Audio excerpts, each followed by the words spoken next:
Mensahe mo doon sa mga gumamit ng Ay, pangalan. dapat makulong yung mga ganun tao. Hindi na dapat nabubuhay dito yun. Walang kwentang yung mga ganun. Hello sir, magandang gabi sir. Ay, magandang gabi. Oh, matanong lang kita, kilala mo ba si Marian Rivera? Oo naman, sir. Sino pa asawa nito? Si Dingdong Dantes po. Kasi nung nakaraan, merong lumabas na balita, no?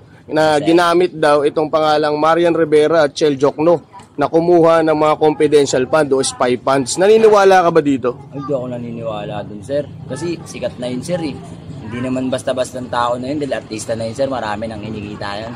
Pero sa tingin mo, anong dapat gawin sa mga tao na mga ganito, gumagamit ng pangalan ng may pangalan? Yan dapat ang iniimbestigahan, sir. Dahil pinapakulong yung mga ganyan, eh. Kasi parang ninanakaw mo na yung pangalan ni Marian porkit sikat, eh.